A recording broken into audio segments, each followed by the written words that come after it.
हमारे ऐसी भाइयों को ठगा, उसको लाया गया चंद्र आजाद को, उससे वोट लिए गए और 6 महीने बाद का मैं इसी वजह से राजस्थान में चुनाव हार गया साथियों। विशेष तौर से मेरे ऐसी के भाई चाहे नाइक विराजमान चाहे मेघवाल विराजमान है, खींवसर की दिशा तय करने का चुनाव है साथियों।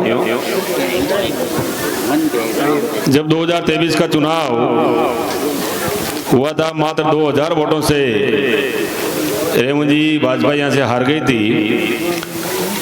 हम सबके मन में दर्द हुआ कि सत्ता के पास जाके हम पीछे रह गए। दोबारा मौका मिला 2024 में जब लोकसभा की सीट खाली हुई,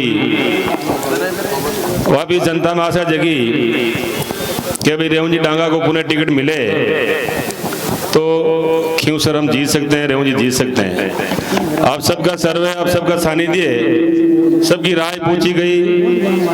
हमारा आदरणीय सीएम साहब ने सोचा तो खींवसर विधानसभा संपूर्ण किसानों की विधानसभा है और यहाँ से कोई किसान का बेटा जीत गए जाए, किसान का भला हो सकता है, खींवसर का भला हो सकता है। तो आपके आशीर्वाद से टिकट मिला। ये टिकट आपका साथियों, ये सरकार आपकी है, राजस्थान सरकार भाजपा की है, दिल्ली में सरकार भाजपा की है। हम सब पूरा मंच आपसे निवेदन करते हैं कि किसान के बेटे को वोट देके जिता के भेजिए, जहाँ सत्ता के साथ बैठ करके किसान की बात कर सके, युवाओं की बात कर सके, महिलाओं की बात कर सके और खींवसर के भले की बात कर सकते।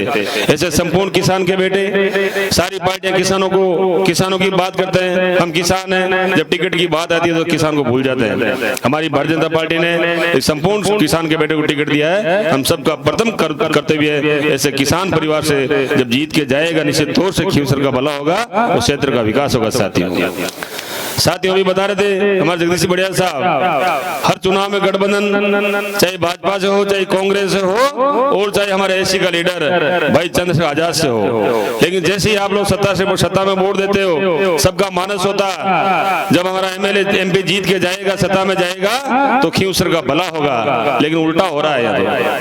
6 महीने बाद ही सत्ता से बाहर, मेरी उससे बनती नहीं, आपकी बनने की वजह से खींवसर का नुकसान हो रहा है एमएलए साहब, एमपी साहब। तो हम सबसे निवेदन करते हैं, एक सुनहरा मौका राजस्थान में फिर से ये विकास की नदी खींवसर होकर गुजरेगी, जयपुर जाएगी। खींवसर वासियों से, देशवासियों से हम निवेदन करते हैं उस नदी में आप स्नान करिए और खींवसर का भला कीजिए आप लोग। हम ये कहना चाह रहे हैं आप लोगों से। साथियों सबको ठगा जा रहा है। जब 2023 का चुनाव हुआ, ये बता रहे जगदीश बढ़िया साहब, हमारे ऐसी भाइयों को ठगा, उसको लाया गया चंद्र आजाद को, उससे वोट लिए गए और 6 महीने बाद का मैं इसी वजह से राजस्थान में चुनाव हार गया साथियों। अरे उनकी वजह से आप एमएलए बन गए भाई साहब, चुनाव कैसे हार गए आप लोग? इनकी मानसिकता ऐसी कि सबको गाली निकालने की मानसिकता, तो उनका काम है। लेकिन दोबारा अपने बाप के पास मौका आया साथियों, इस मौके को भूलना नहीं है और किसान के बेटे को जिता के विधानसभा भेजना साथियों, तो संपूर्ण किसान परिवार का और खींवसर का भला हो सके, जितनी भी योजनाएं हो सकती है। मैं कहना चाहूंगा किसानों का क्षेत्र है, हमारे राजस्थान सरकार ने पण लिया, आने वाले 2027 तक संपूर्ण किसानों को दिन में लाइट दी जाएगी। विजन चल रहा है, ये जो सौर ऊर्जा का काम बड़े मात्रा में चल रहा है। 18 लाख करोड़ का हमारे सीएम साहब गए थे विदेश में भी, एमओ लेकर गए और सबसे ज्यादा एमओ लाइट के क्षेत्र में होगा। हमारे सब किसानों को दिन में लाइट मिलेगी। हमारी सरकार ने जितनी भी भाजपा की सरकार बनी है भारत में या राजस्थान में, हमेशा किसानों की बात रखी साथियों। चाहे किसान क्रेडिट की बात हो, हम सबको पता है जब 2 रुपए सैकड़े में हमारी जमीन गिरवी रख करके हम पैसे लेते थे ब्याज पे, किसान क्रेडिट कार्ड की व्यवस्था की हमारे आदरणीय अटल बिहारी वाजपेयी साहब ने। उन्होंने सोचा किसानों का कि हमारा किसान दर्द में है, तो हम लोग 3% ब्याज पैसे मिल रहे हैं। वो सारी की सारी व्यवस्था भाजपा सरकार की साथियों। भाजपा सरकार ने सोचा, वाजपेयी साहब सोचा, हमारे गांव के लोग ग्रामीण जन दुख पा रहे, सड़कें नहीं, उन्होंने सोचा गांव को शहर से कैसे जोड़ा जाए, तो प्रधानमंत्री सड़क योजना के नाम से योजना निकाली। आज हमारे सारे गांव जो शहर से जुड़े हुए हैं। मैं कहना चाहूंगा 6000 रुपए सम्मान निधि हमारा आदरणीय मोदी जी ने किसानों के भलाई के लिए सोचा था, आज मिल रहे हैं। जैसी राजस्थान सरकार बनी हमारी यशस्वी मुख्यमंत्री श्री भजनलाल शर्मा साहब ने भी सोचा किसानों दर्द, वो 2000 पहली किस्त और 2000 बाद में आने वाले 5 साल में 6000 राजस्थान सरकार देगी, बोले 6-12,000 किसानों को पैसे मिलेंगे। ये दर सोचा हमारे आदरणीय मुख्यमंत्री महोदय ने। ये भाजपा की सरकार है साथियों।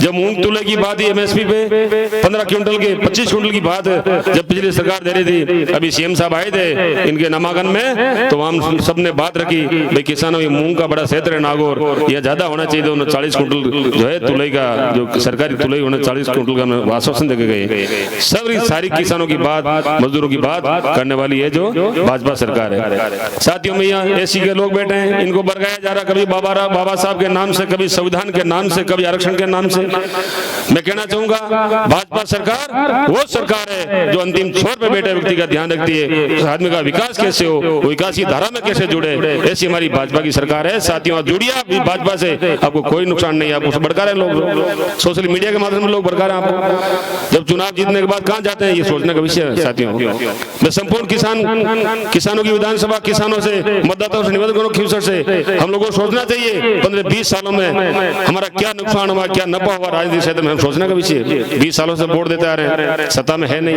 ये बहुत बड़ा मुद्दा हमें सोचना चाहिए। हमारी मैं कहना चाहूंगा सरकार बनी हुई भाजपा की, राज दिल्ली में बना हुआ है, आप सरकार के साथ जुड़िए। 4 साल आपके हैं। रेवंजी डांगा साहब पिछले 1 साल से हमारे एमएलए, पार्टी के एमएलए रेवंजी डांगा साहब ही है। विधानसभा नहीं पहुंच पाए होंगे। सारी योजनाएं जो बजट पास हुआ खींवसर के लिए, सारी की सारी मेहनत डांगा साहब ने की। हमारे मुख्यमंत्री ने कहा भले ही चुनाव हार गए, लेकिन हमारे डांगा साहब एमएलए है, इनकी कहने से इतना बजट पास हुआ, वो सारा इनकी देन है सर। अब लोग श्रेय ले लेते हैं, 1 महीने पहले कहते हैं वो सड़क हमने बनाई, वो ट्यूबवेल हमने खुदवाई, वो लाइट हमने लगवाई, सारी सरकार की व्यवस्था होती है। अब सब जानते हो राज का काम राज से होता है, हम सबको पता है।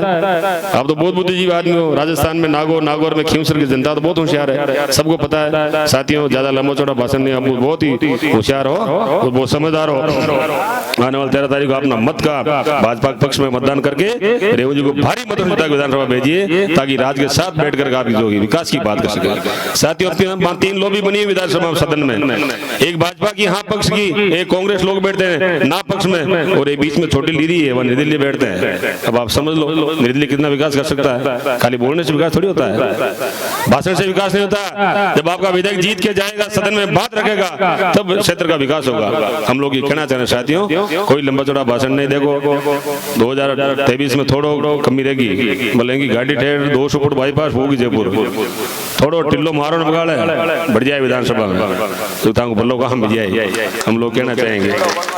अभी प्रधान साहब इतना माहौल अच्छा है, मैं पिछले 20 दिन से इनके साथ में हूँ, बहुत अच्छा माहौल थड़ी में, बहुत अच्छा माहौल हुआड़क में। अब जवान गए सर मांगे चांदापट्टी की तरफ ही है, आज चांदापट्टी भी जगदीश ने देख लो, बन जवान जन के हमारे थड़ी की तरफ है, थड़ी में वो घूमिया कटे नहीं है, एकदम डबाडब मामला है, डरने की जरूरत नहीं है। भारी मतों से आपका आशीर्वाद जीत विधानसभा जाए, और संपूर्ण किसानों को बोलो वे, मजदूर को बोलो वे, महिलाओं को बोलो वे, संपूर्ण पुणे 36 कौम के लोगों से निवेदन करता हुआ, विशेष तौर से ऐसी के भाई चाहे नाइक विराजमान चाहे मेघवाल विराजमान है, आप बेफिक्र होकर भारतीय जनता वोट दीजिए, जुड़िए, जिताइए रेवंत जी को। ये किसान का बेटा आपके बीच मिलेगा, कोई कमी नहीं रखेगा।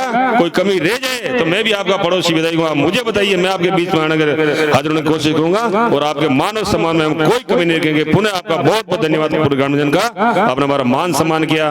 मान डर लगा तो गाले में बोलो लेट ज्यादा यार भैया जी, मैं तो डरिया और बताओ माने, तो मान सम्मान करिए। बहुत बहुत धन्यवाद। राम राम साहब।